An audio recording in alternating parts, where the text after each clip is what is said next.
Assalamualaikum warahmatullahi wabarakatuh. Nama saya Afifah Nurhayati dari kelas Bimbingan Konseling Islam 3C dengan NIM 12306193122. Di sini saya akan menjelaskan mengenai materi prasangka sosial.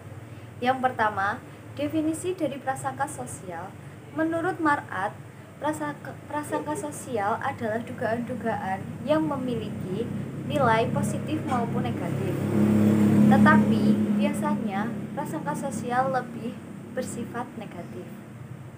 Jadi, prasangka sosial melibatkan penilaian a priori karena memperlakukan objek sasaran prasangka tidak berdasarkan karakteristik unik atau khusus dari individu, tetapi melekatkan karakteristik kelompoknya yang menonjol. Selanjutnya, ciri-ciri dari prasangka sosial. Yang pertama, proses generalisasi terhadap perbuatan anggota kelompok lain.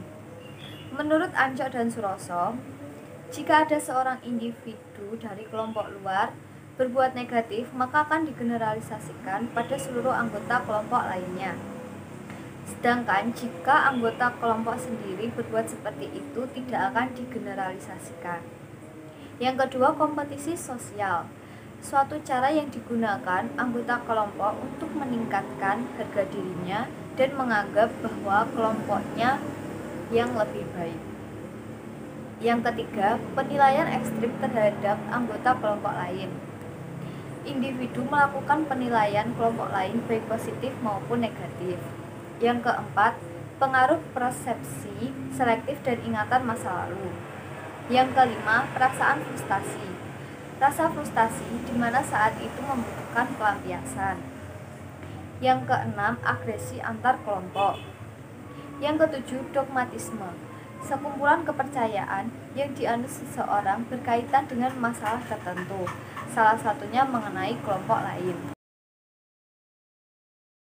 Selanjutnya, sumber-sumber yang menyebabkan prasangka sosial. Secara umum dapat dilihat dari 3 pandangan. Yang pertama, prasangka sosial bersumber dari ketidaksetaraan sosial, identitas sosial, dan konformitas.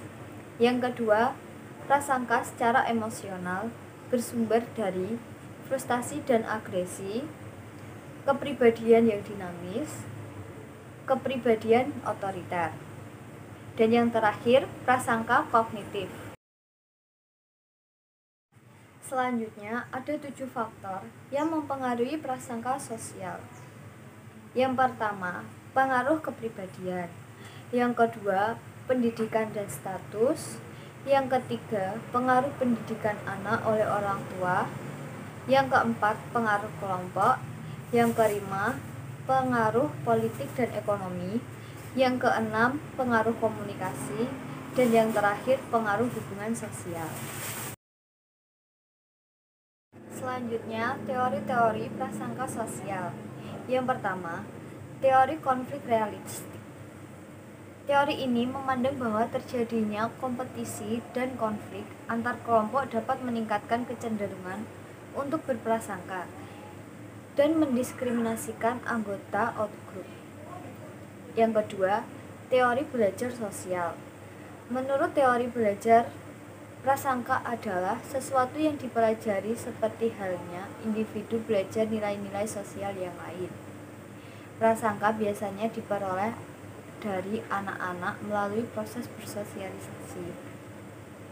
Yang ketiga, teori kognitif menjelaskan bahwa cara individu berpikir mengenai prasangka dan bagaimana individu memproses informasi dan memahami secara subjektif mengenai dunia dan individu lainnya.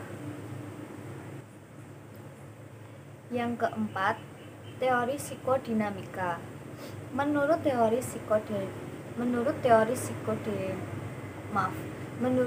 psikodinamika, prasangka adalah agresi yang dialihkan.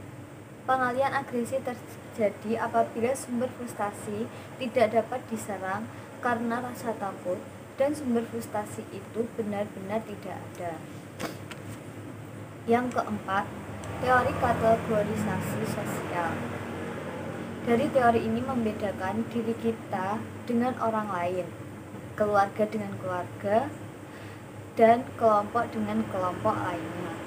Pembedaan kategori ini bisa berdasarkan persamaan atau perbedaan. Yang keenam, teori perbandingan sosial. Dari sini kita bisa membandingkan individu dengan yang lainnya melalui status sosial, status ekonomi, karakter kepribadian, dan lain sebagainya. Yang ketujuh, teori biologi, bahwa kecenderungan untuk tidak menyukai kelompok lain dalam hal-hal lain yang bukan milik kita merupakan warisan yang telah terpetakan dalam diri kita. Yang terakhir, deprivasi relatif, keadaan psikologis di mana seseorang merasakan ketidakpuasan atau kesenjangan, kekurangan subjektif yang dirasakannya pada saat keadaan diri dan kelompoknya dibandingkan dengan orang atau kelompok lain.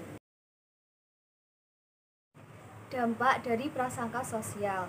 Menurut Steplan, bahwa prasangka sosial tidak saja mempengaruhi perilaku orang dewasa, tetapi juga anak-anak, sehingga dapat membatasi kesempatan mereka berkembang menjadi orang yang memiliki toleransi terhadap kelompok sasaran, misal saja kelompok minoritas. Jadi, dengan adanya prasangka sosial akan mempengaruhi sikap dan tingkah laku seseorang dalam berbagai situasi. Prasangka dapat menjadikan seseorang atau kelompok tertentu tidak mau bergabung atau bersosialisasi dengan kelompok lain. Dari situ juga akan mengganggu kerjasama yang baik. Cara mengurangi prasangka sosial.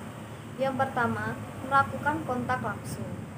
Yang kedua, mengajarkan pada anak untuk tidak membenci.